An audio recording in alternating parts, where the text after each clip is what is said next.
This is the Coin Show Podcast. The show about coins and coin collecting. And not just any show. This is the #1 coin collecting podcast, going 10 years strong. Here's Matt Dinger and Mike Nodelman on the Coin Show Podcast. And it is episode 168 of the Coin Show Podcast. Yeah, what do you think of that one, Matt? Yeah, that's energy. I love it. Numbers are climbing. Speaking of number, well, no, we'll get to that in a minute. On episode 168 of the Coin Show Podcast, we are going to answer some listener questions. We are going to talk about the coolest thing that walked into our shops this week and do a little competition on that. But first, as always, the news.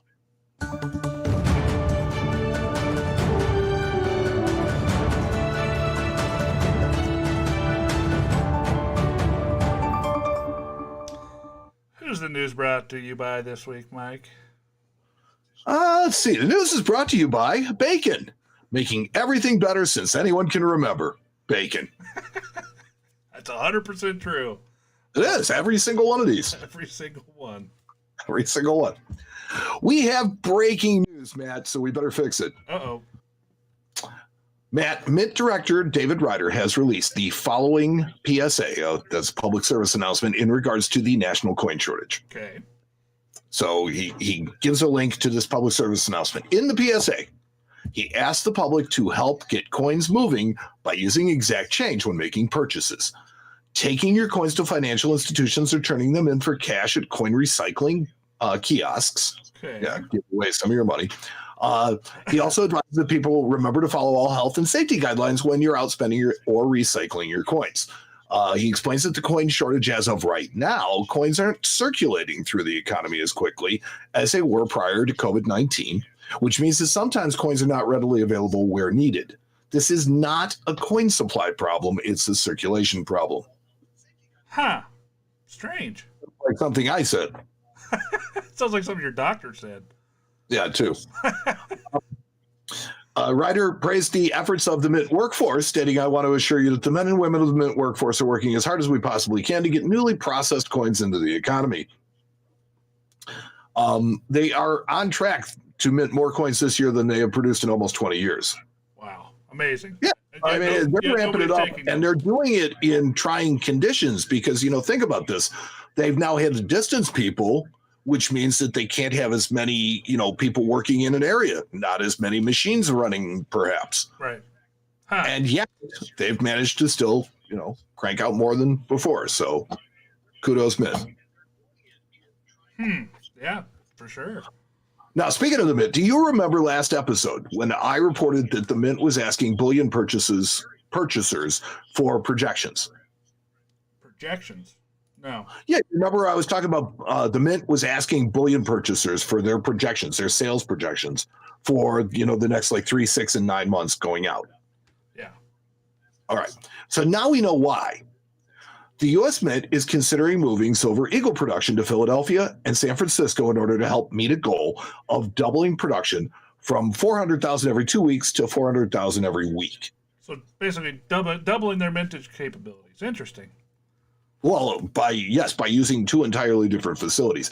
The issue is a bit more complicated than most people would think.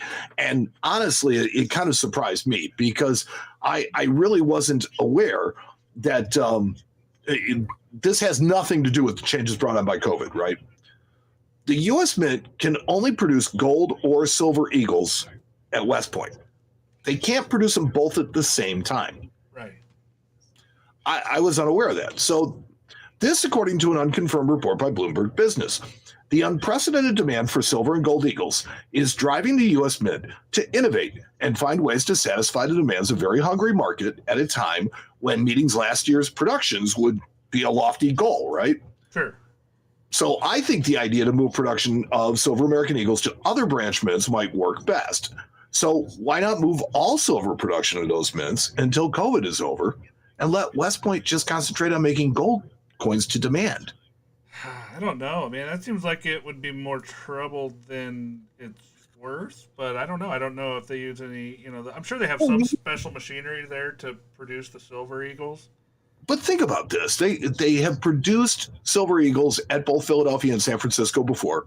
They produced Silver Eagles at Philadelphia this year. Right. So you're not talking about a big production. You're not talking about something that they're not set up to do. Now, if you're talking what my better idea would be is Denver, now you're talking about someplace that's never been set up for it. I get that. Right. Yeah. But Philadelphia and San Francisco, why not? Yeah. I mean, I guess so. Huh. Interesting idea. Absolutely. We'll see what happens. I'm sure the grading companies will love that. Well, yeah. They will. They'll love it. The dealers, not so much. Let's see. Yeah, I missed that one. All right, so let's see. Speaking of the ANA, they have hired a new. No, hold on a second. Sorry, back up. Whitman has canceled the November Expo, but has issued a. Sorry about that. All right, so Whitman has canceled the November Expo, but has issued a save the date notice as they tried desperately to coordinate an alternative site. Right. But the fact is that due to the unknown nature of the future of this pandemic, it will be likely that major shows just don't happen this year. Yeah, I think we're looking at 2021 before we get any real major action in the market as far as coin shows go right now. I mean, we saw the ANA try to save the Pittsburgh World Fair money, but to no avail. Right. And we're big Whitman fans, right? I celebrate their entire catalog, as well as consider Dennis Tucker, their publisher, to be my personal friend. But I just don't know how they can salvage this show. I don't know how it can be done. It'll be interesting to see what they come up with, and I'm sure that we'll cover it. But man, more to come. It's rough. I hate to see all these shows getting canceled, but I understand the reason behind it. Yeah, no, absolutely, and it's just due to the nature of just the unpredictability of what's going on in the world right now. Right, for sure. You're trying to coordinate something that generally takes a year in advance. You can't do that on the fly. Well, they're going to try. Right. And that's mostly because the venues aren't booked. So that might make it a little bit easier, but that's still a very lofty goal. And I applaud them for continuing to try, because they may be the last hope this year. Yeah, I mean, I like I said, I'm still looking at that 2021 fun show as hopefully being a place where we can emerge and just wash 2020 out of the way and start over. I'm telling you, 2020 is going to end up being more than just a meme. It's going to be a euphemism, right? Yeah. Oh, that got totally 2020'd. It's entirely possible. Yes. Now, back to speaking of the ANA. Okay. All right, back to speaking of the ANA. Speaking of the ANA. Yeah, they have hired a new CFO. Okay. So Brent Howe has joined the ANA as its new chief financial officer. He replaces retiring controller Carol Hull, and she is an 18-year veteran who is not completely stepping away, but stepping into a volunteer role at the ANA. Huh, interesting. Yeah, so Howe's new role will charge him with long-term business and financial planning, as well as financial forecasting and budgeting for the entirety of the ANA. And Howe being there as a volunteer will be kind of nice because, she's on the volunteer staff if he has questions about how things, have been. Right, the transition team. A resource to have that. Yeah. Right. A pair of NGC graded $20 gold pieces brought over $250,000 each at Heritage Auctions U.S. Coins Signature Auction on August 4th. Holy macaroni. Yeah. Both were rare coins, the younger of the two being a 1930S St. Gaudens Double Eagle, certified by NGC and graded as MS66. Ooh, that's a tough coin. It is thought to be one of only a dozen or so to have survived the gold recall of the early 1930s. Wow. The older coin was an 1870 CC Liberty Head Double Eagle that is certified by NGC and graded as AU50. Looking at the coin, that grade looks to be a stretch. Well, it's a super rare coin. I think that coin actually walked into a coin shop like in Ohio not too long ago. Yeah. I think I read a story about that. That's market grading in action right there. Two other high-grade Saints sold for over $100,000. A 1920S in MS65 brought $198,000, and a 27S in 66 sold for $144,000. Gee whiz. Yeah. So the rare coin market is alive and well. See, yeah, it seems like those guys are doing just fine when they're sitting at their house with nothing to do but buy coins. And it's wow. An extremely rare proof 3-cent silver piece has been certified by PCGS. Wow. Yeah, so this coin was a crossover. It's not for sale. This is just a story for publicity, but a very cool coin. The story goes that when the 3-cent coin was authorized, 4 proof coins were struck. One is in the Smithsonian. The Eliasberg example is out there, and that sold in 2012. There's this coin, pedigreed as the Garrett Maris coin, which was last sold in 1980 for $32,500. I think it might get a bump. And the C.E. Gilhausen coin sold by Superior Auctions in 1973 for a whopping $4,200. Wow. Interesting. Yeah, those are the 4 known proof silver 3-cent pieces. Cool. Period. That's super cool. That's another one of those like ungodly rare coins that you just never see. Yeah, so the coin was crossed over at the PCGS Las Vegas members only show in July of this year. And just because the U.S. Mint has not angered collectors yet enough this year, the U.S. Mint released the remaining 97 of the 2019 enhanced reverse silver proof silver eagles that were minted in San Francisco and sold out in one of the more frustrating product launches of all time last year. Yeah, it sure did, and I actually even made a YouTube video about this sellout. But I almost was thinking about making one because I got the notification that they were available when they sold the last 97 coins, and everybody else did. It was insane. I thought, no, that's got to be a yeah. So they put it on blast to the entire world. You know, that they were going to be issuing some more of these, and there were 97 of them. Right. And to top things off, okay, they not only reminded people who had them on back order or had reminders, right? Yeah. They notified their entire customer base as well as issued a press release to the media. That was the 97 coins that people were unfortunate enough to return, probably. No. This was 97 coins that the orders got canceled. Oh, okay. So these were actually first quality coins. This is not B stock. These have never left the works. Gotcha. Yeah. So I was stymied again for this coin, and at 12:10 p.m. they went on sale at 12. At 12:10, when I was speaking with a customer service rep, he suggested that if I wanted one, I should check with my local coin shop.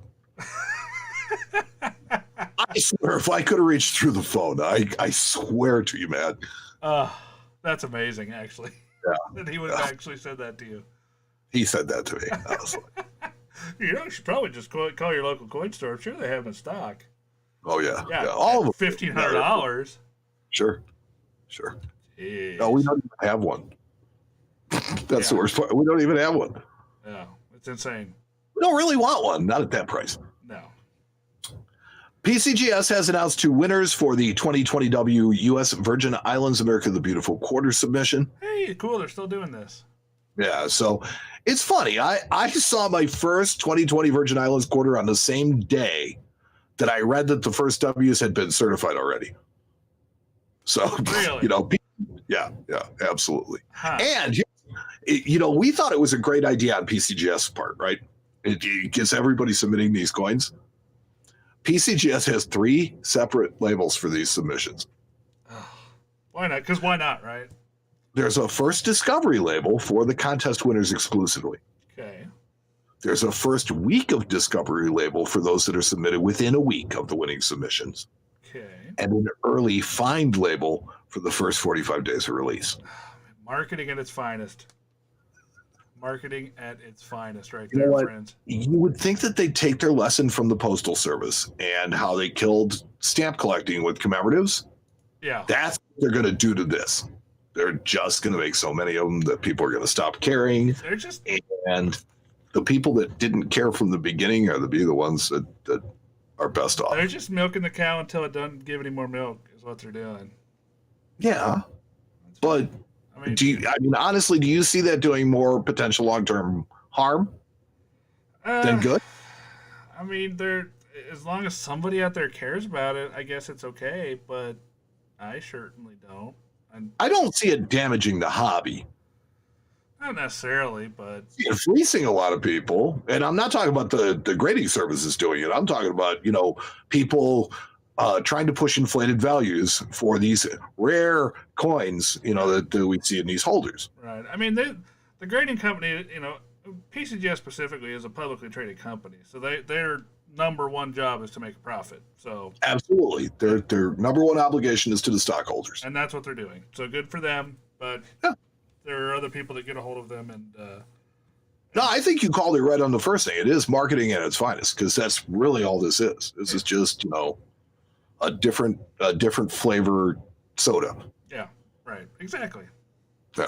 Good way to put it. NGC has offered a limited edition hand-signed inserts from 16 living ANA presidents, including our friend of the coin show, Ken Brissett, for 2020 Silver Eagle coins.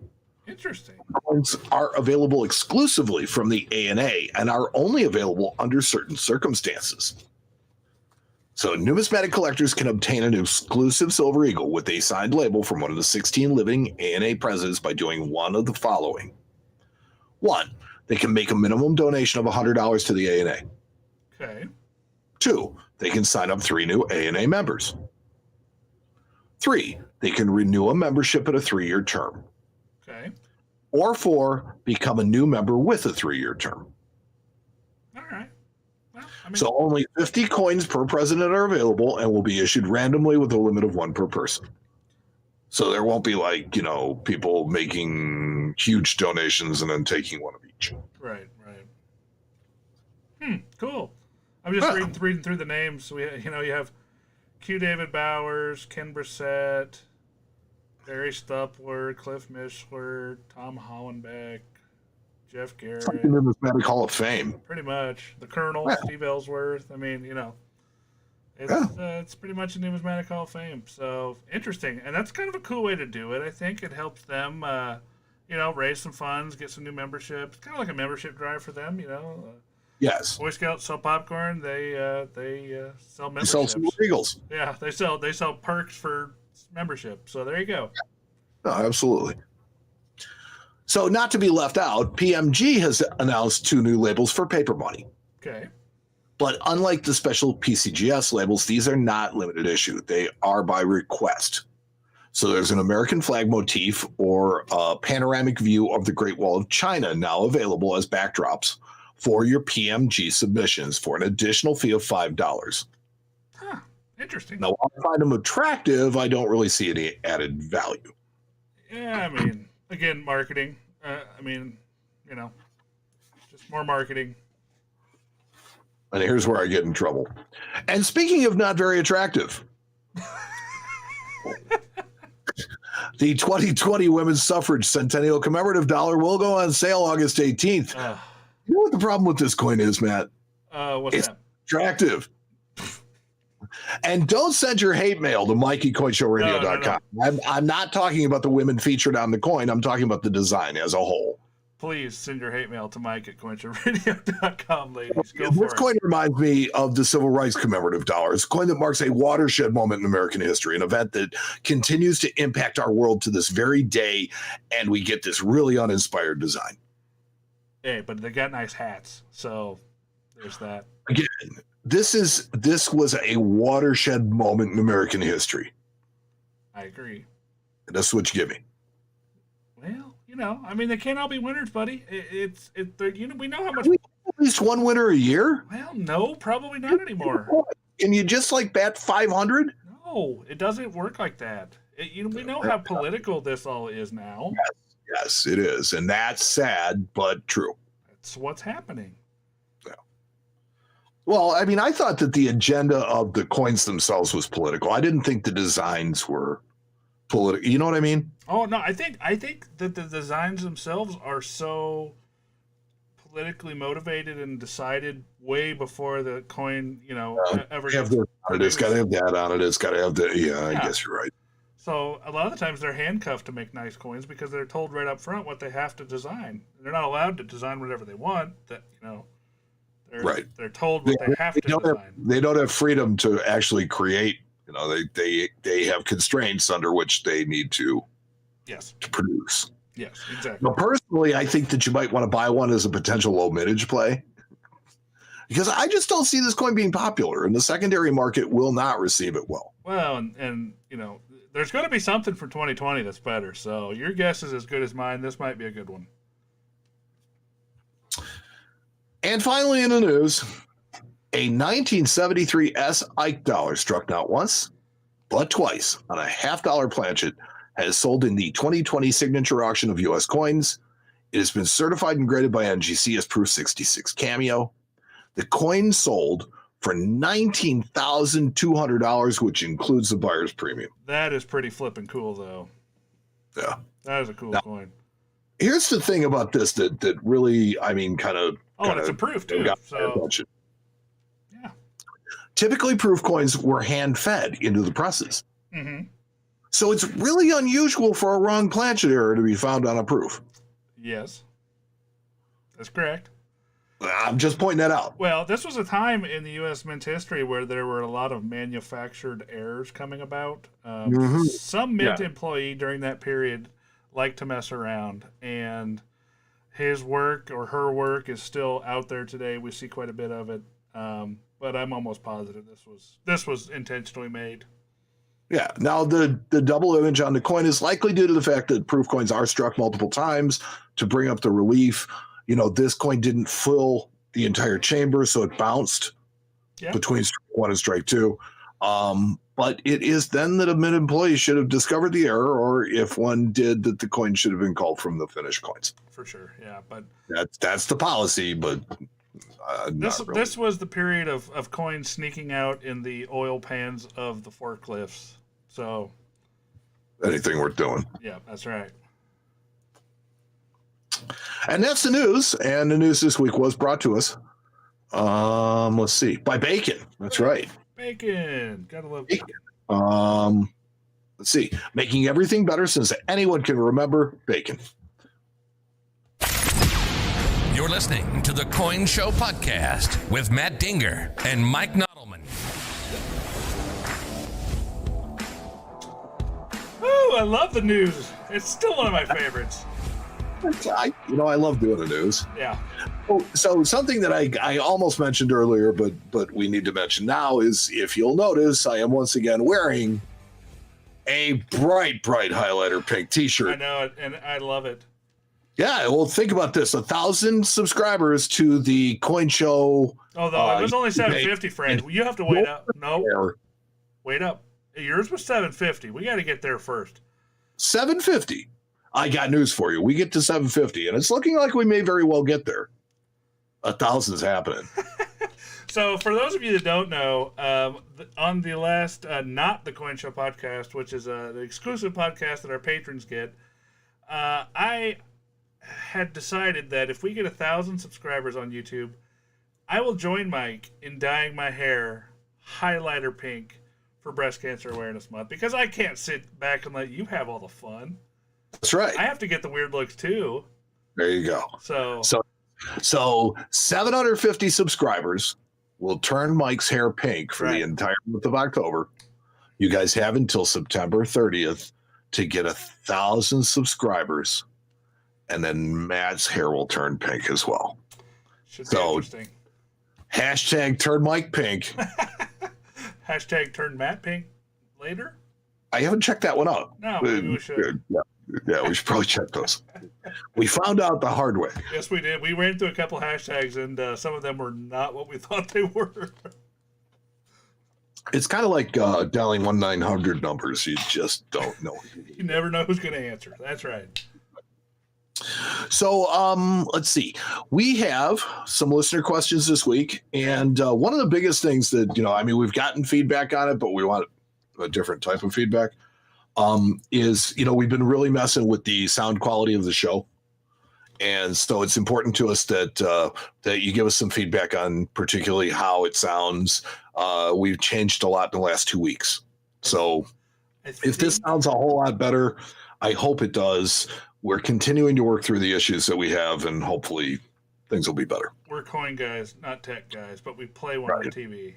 So. Right. We play them on YouTube. So we're figuring it out. I think we got it, though. I know in my ear this sounds amazing. So hopefully it does to you guys, too. But yeah, so let's see. Because the reason Mike brings that up is because I think, how many emails did you get about the audio quality the last month? Well, actually, only one. Really? Yeah. This week. Only one this week.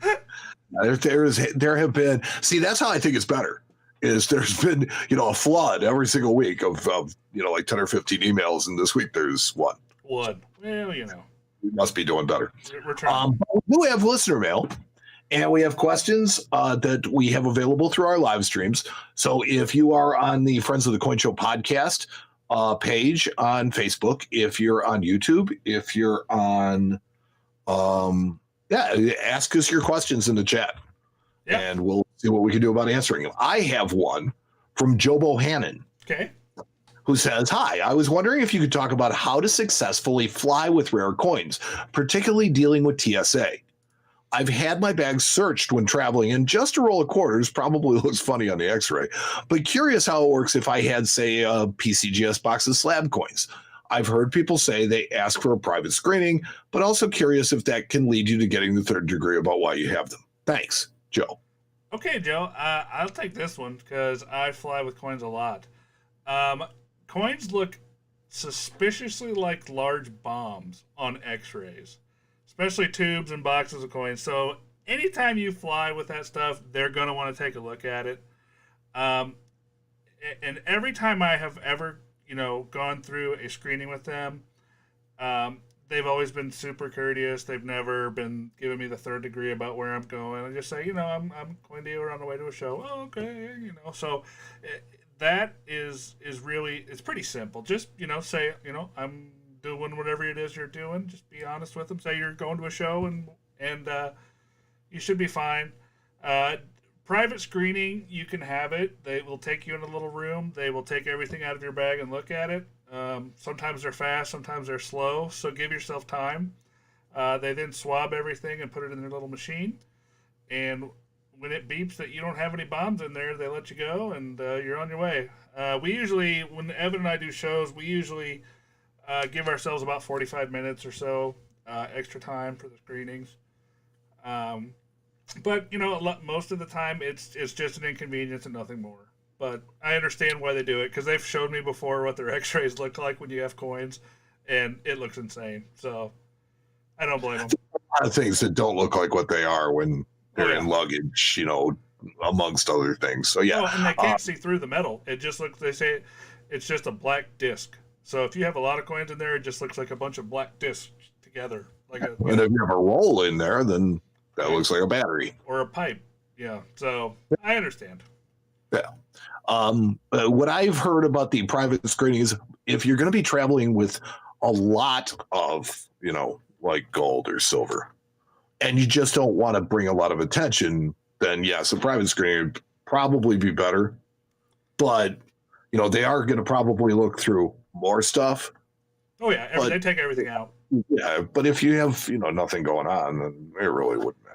And if you do, I have done the other screenings before when I don't have a lot of coins. They just take it down to that little kiosk, and usually they just reach in there and grab whatever they want to look at, and it's pretty quick too. But normally I'm traveling with quite a bit of stuff, and I don't want them just splattering that out all over the airport. So we go in the rooms. Yeah. So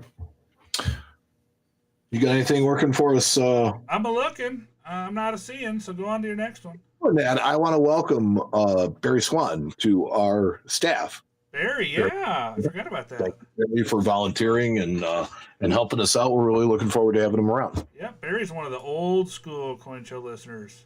Yeah, he's been around for a long time. So I was talking to him today, and I just mentioned, hey, we like to bring in some of our people that have been around for the longest to kind of bounce ideas off of and just help us out. And he said, heck yeah, I'm in. I'd love to help you guys. So Barry Swan, good guy. We love him. Yep. And, so let's see. I have one from Jeff Fichtelman. Okay. Mike and Matt, please let me know if I'm thinking of this correctly. Excuse me for just a second. Oh, as Mike dies. Yeah. Looking at no, I'm no longer dying. I'm actually pretty good now. Good. Looking at the PCGS Pop Report, the 1913 Philadelphia Type 1 Buffalo Nickel in MS66 has a total population of 2259 in the grade and 655 finer. Okay. The 13S Type 2 in MS66 has a total population of 53 in the grade and 15 finer. So this works out that 13 Type 1 is 43 times more common, yet the Type 2 MS66 trades at just 12 times more in price.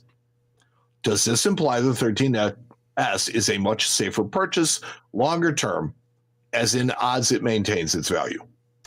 It's a good way to look at it. I mean, the way I see it is it's a supply and demand thing. Obviously, the 13P Type 1 and 6, there's a much larger supply.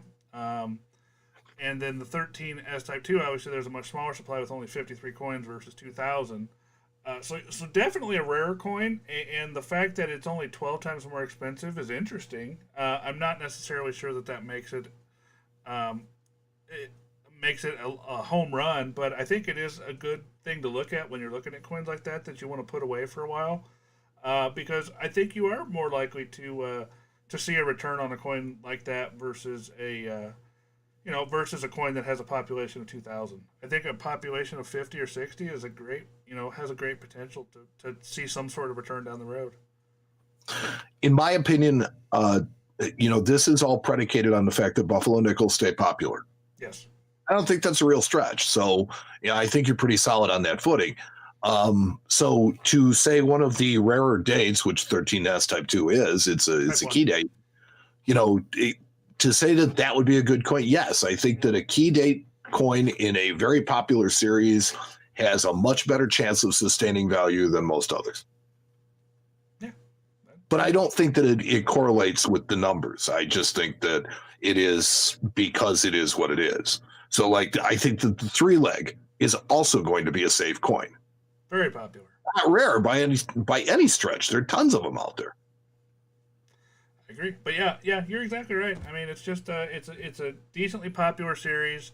It's a better date compared to the first coin you're comparing it to, which is probably one of the most common dates in the series. Right. So yeah, I think it's a decent play. Yeah, the 13s were saved, in mass, particularly the Type 1s, because the first issue of any new type is always really heavily saved. And I don't know when they actually started producing the Type 2s. That would be interesting as to what time of year they started doing it, as to what the proportion is from one to the other. But it's my thought that it was likely fairly late in the year. Yeah. I think you're probably right. Let's see here. I got a question here. Ziploc bags for slab coins. Good, bad, or doesn't matter? Are they just to protect plastic from scratches, or do they serve other purposes? You want to handle that one, or you want me to? Well, here's the thing is that slabs really get beat up, and you can have the most beautiful coins in them, and they'll literally not sell as well if the slabs are beat up. That's right. So you do want to protect them. I don't know that a Ziploc bag does any better job than anything else. I think that the boxes from the slab companies probably do the best job of protecting them. Mm-hmm. Yeah, they do keep them apart. So yeah. Then they had those. I think Intercept Shield had those cases that went around the slab. Yeah. Yeah. Those are good. We have a couple of those. Yeah, those are decent. But I mean, it's really personal preference as to what you store your slabs in. They really don't serve any other purpose than, in my mind, just to protect the coins a little bit. So. Yeah. Let's see. That one is a audio level question. All right. So, dear Matt and Mike, this is Daniel Frischberg. Hello. I'm 16, and I have about $2,000 after I sell all my gold and silver. All right. And I'm thinking of getting more gold. You're not going to be able to get that much. I'm trying to find a no motto half eagle for under 650 and around VFXF, Okay. and a classic bust half eagle, and a Southern Mint, mainly O, quarter eagle for around 450, and a few other things like a CC or S seated quarter and dime. Do you guys know where I can get all of them certified by PCGS NGC within a budget? Everywhere I look, they're either way over price guide, raw, really detailed, or absurdly expensive.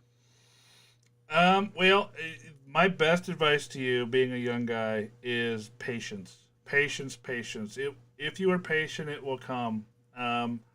Just keep pounding those places like eBay, the dealer sites that you like. Just keep pounding them and don't buy the first coin you look at. Wait for a deal. Wait until the right coin shows itself to you. And then when it's right, you'll know. Yes, when it's right, you'll know. And, just don't be overzealous. Don't go crazy. Don't buy the first coin that you run into. Don't just buy it because it's there. It sounds like that's what you're doing because you are asking this question, and it looks like you have been looking. But just keep looking. This stuff doesn't happen overnight, and it might take you a year or a year and a half to find all the coins you want in the price range that you want it in. And if it doesn't, then maybe your prices are out. In the current market, maybe your prices are a little too conservative. It's just hard to say, but I think patience is just the best advice I could give you.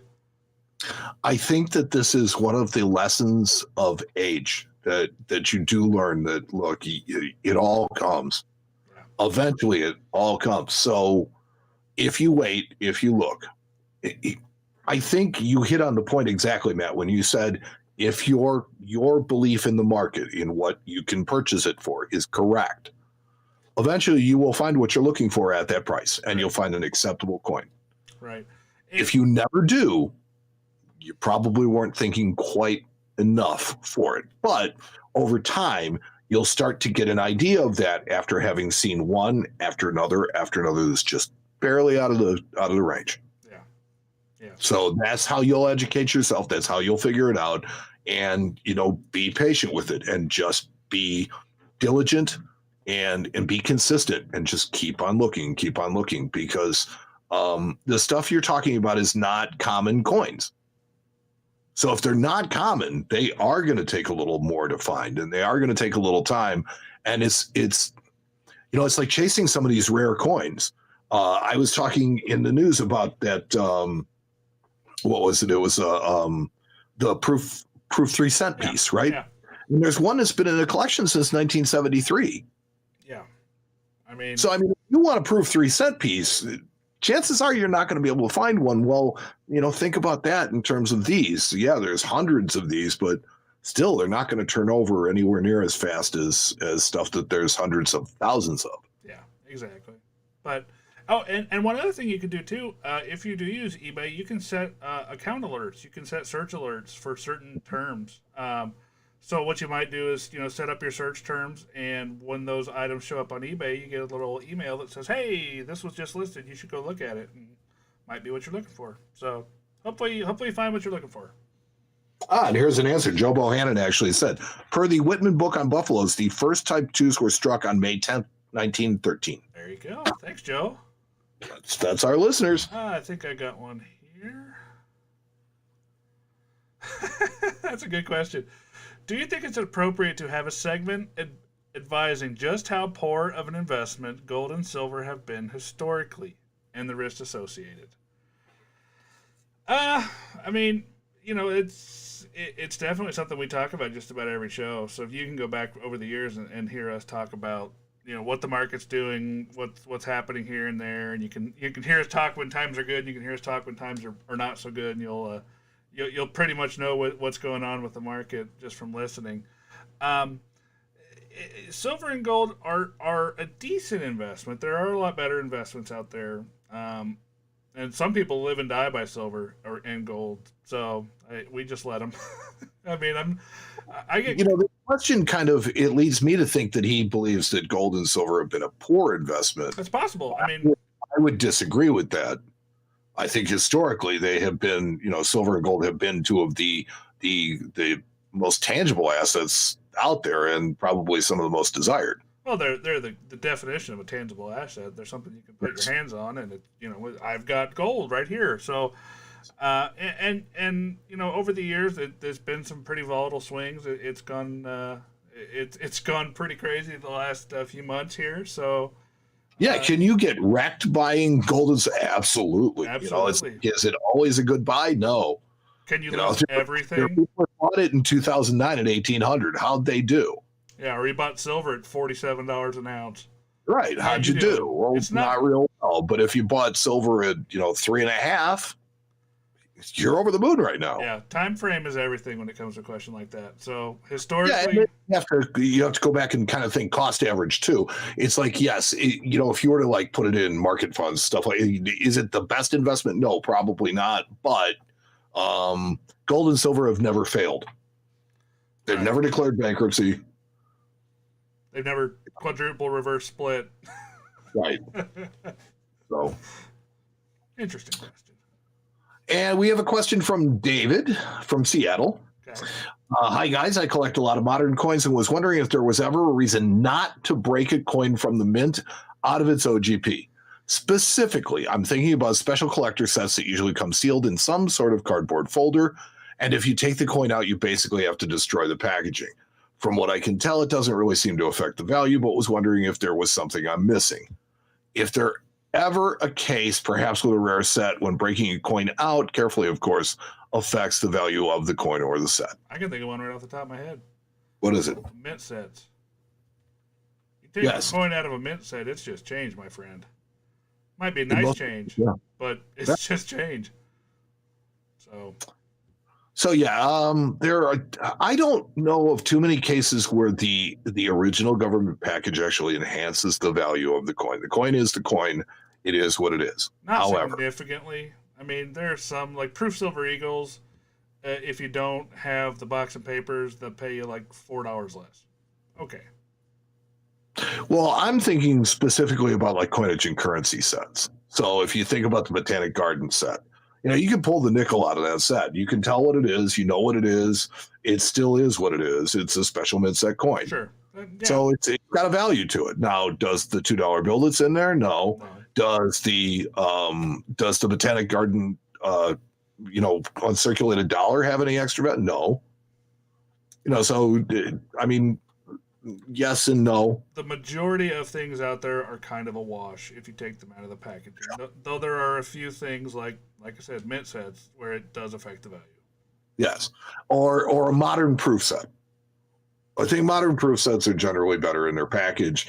I think people prefer them in their package versus being busted out and put into albums, 2x2s, or any other method of storing them. Yeah, I agree. That's true.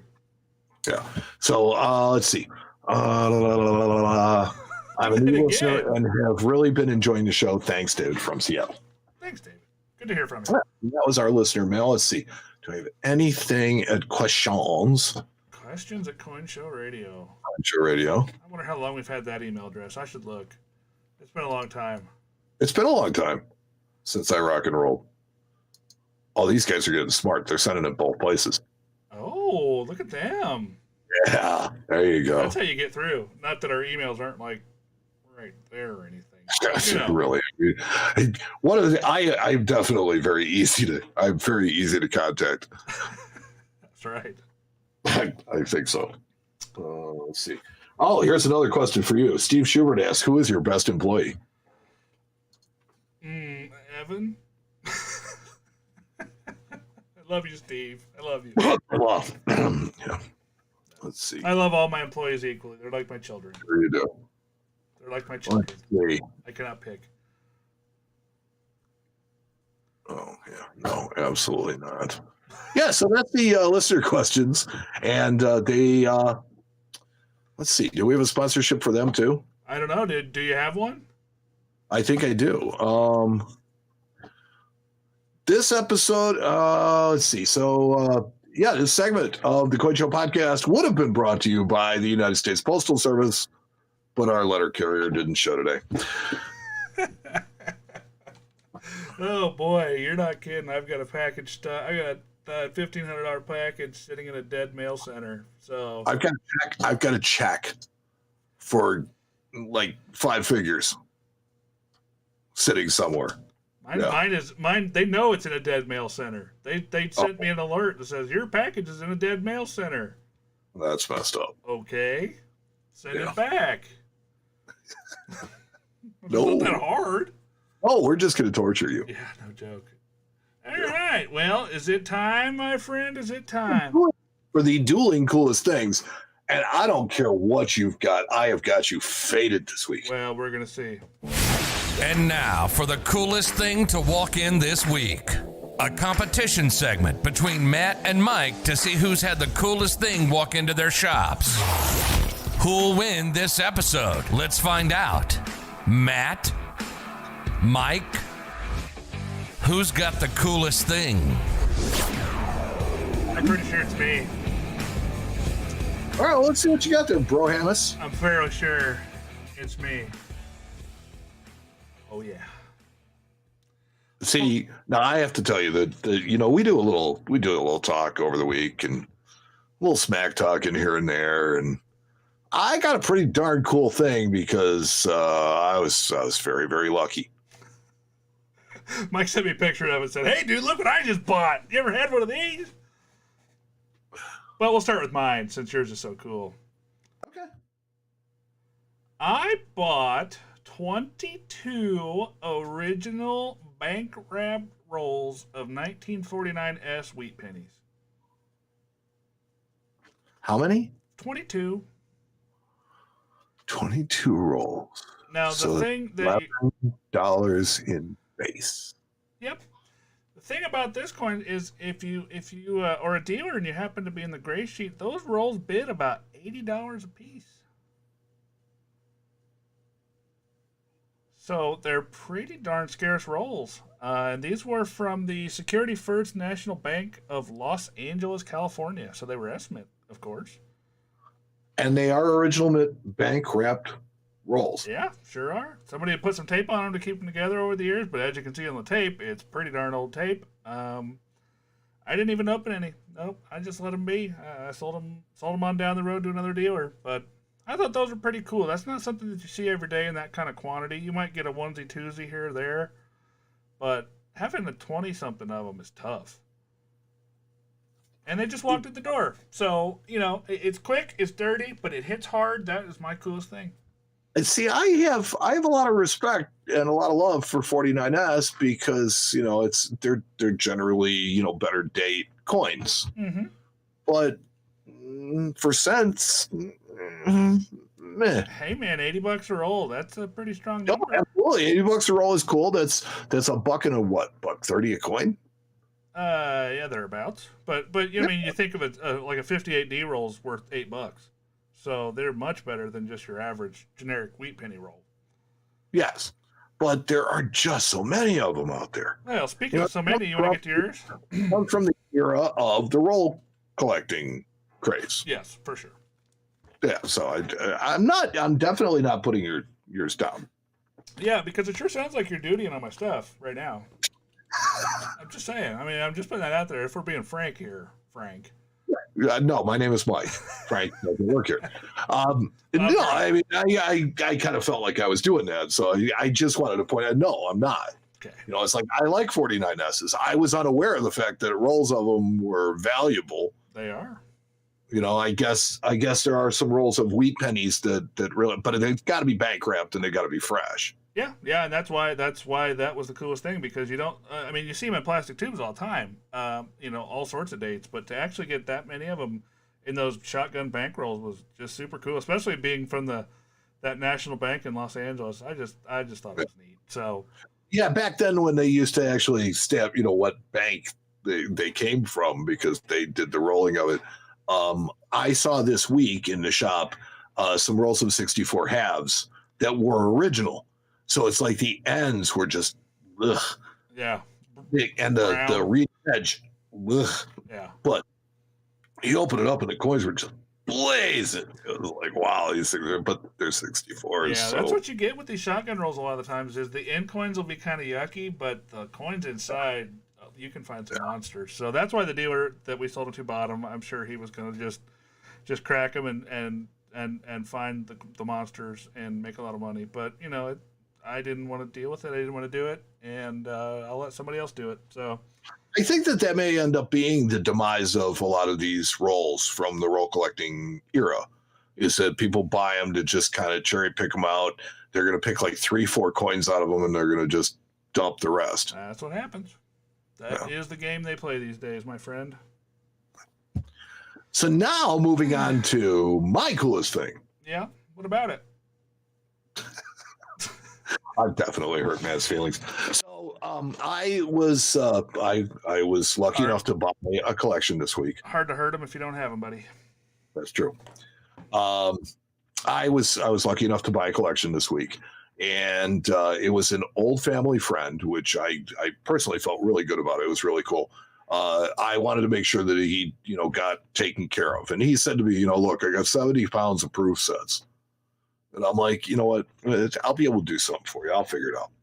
So, I look, and he's got maybe 25 proof sets that are clad proof sets that are what I would consider what I came there to look at. Right.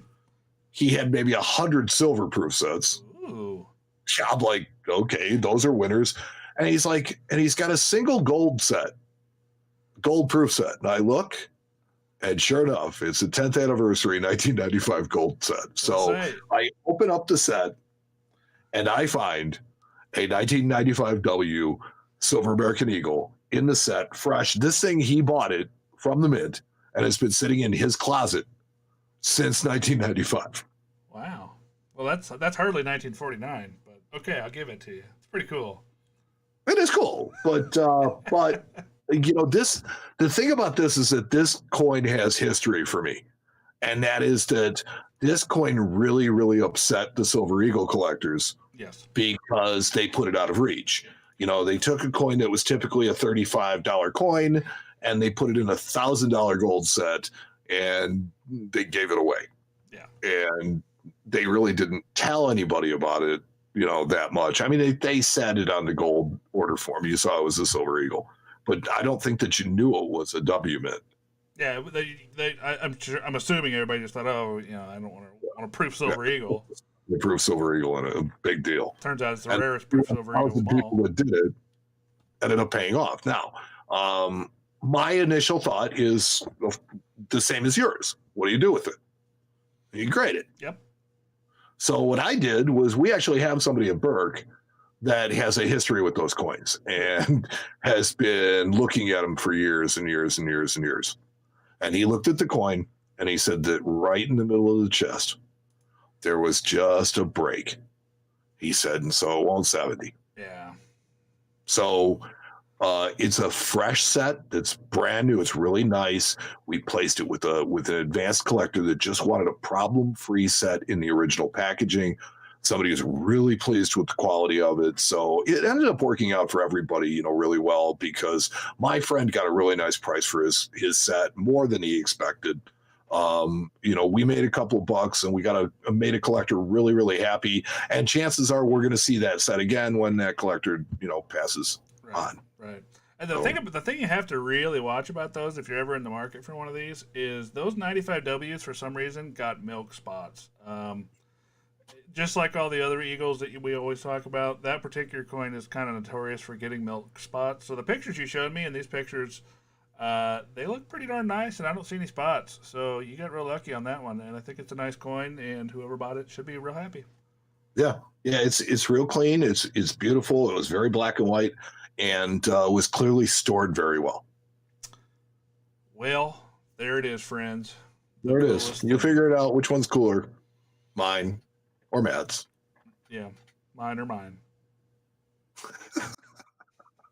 Let's play a game. Heads I win, tails you lose. Let's play. I've got a coin that has that on there. Yeah. I've also got a two-headed coin. Oh, well, did we just wrap up 168? And it felt I think like we did. It felt like we just got here and just started talking and are having a great time. Because I know I'm having fun. Are you having fun? That's the way it always goes with us. I know, it's great. I know. Hopefully the people out there watching are having fun. If you are, hit the like button. Let us know you're having fun. Like button. hit the subscribe button on YouTube. Yeah. If you hit enough subscribes on YouTube, if we get the numbers that we're looking for, Mike goes pink. And then if we get extra numbers, Matt will go pink too. And Yeah. my wife, I told her I didn't tell you this. I told my wife, and she goes, ew.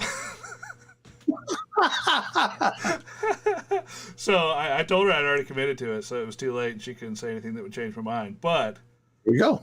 But she said that was her exact words. She just sat there for a second and goes, ew. So, should be real fun. Real fun.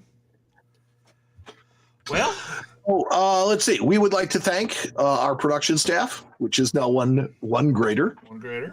Barry, Justin, Ernesto. Thank you for everything that you do. Barry, not so much yet, but trust me, he's done stuff over the years. In the future. Yeah, we're very glad to have him. Thank you to everybody who listened. Thank you to all the people who have subscribed on YouTube. Look, this is a worthy cause. It's something that we're really trying to do to kind of promote the whole cause of breast cancer awareness. I really want to turn my hair pink. Please, please, please. I almost think you're just looking for an excuse to turn your hair pink. Maybe. Midlife crisis? No. No. Some people get a car, Mike gets pink hair. Midlife. Let's see. Thank you to those of you who wrote to us. Thanks to the people who asked questions. Thanks to everybody who inspired us or in some other way contributed to the show. We couldn't have done it without you. Thank you to everybody. Thank you, Matt, and thank you most of all to those of you who listened. Because without you, the entire effort is completely pointless. All right. Well, I guess I'm going to hit the button and take her on out of here, buddy. Yeah, there you go. Drive her home, Matt. Vroom, vroom. I hit the button and nothing happened. False start. How peculiar. On defense. It says it's playing and I don't hear a thing. Me neither. Let's try it one more time. I think I figured it out. You've been listening to the Coin Show podcast with Matt Dinger and Mike Nottleman. The boys will be back soon with another informative and entertaining episode. Meanwhile, you can follow the show on social media at The Coin Show on Twitter and Instagram, and on Facebook at facebook.com/The Coin Show. You can also join their private group. Just search Facebook groups for Friends of the Coin Show and request access. But if you want to take it to the next level and support the Coin Show podcast, you can go to www.patreon.com/The Coin Show. If you subscribe at the $5 a month level or higher, you'll have access to Not the Coin Show podcasts on the off weeks, as well as other surprises reserved for our patrons. Visit our website at coinshowradio.com or download our podcasts on Apple Podcasts, iHeartRadio, Spotify, or wherever you download your podcasts. This has been the Coin Show Podcast.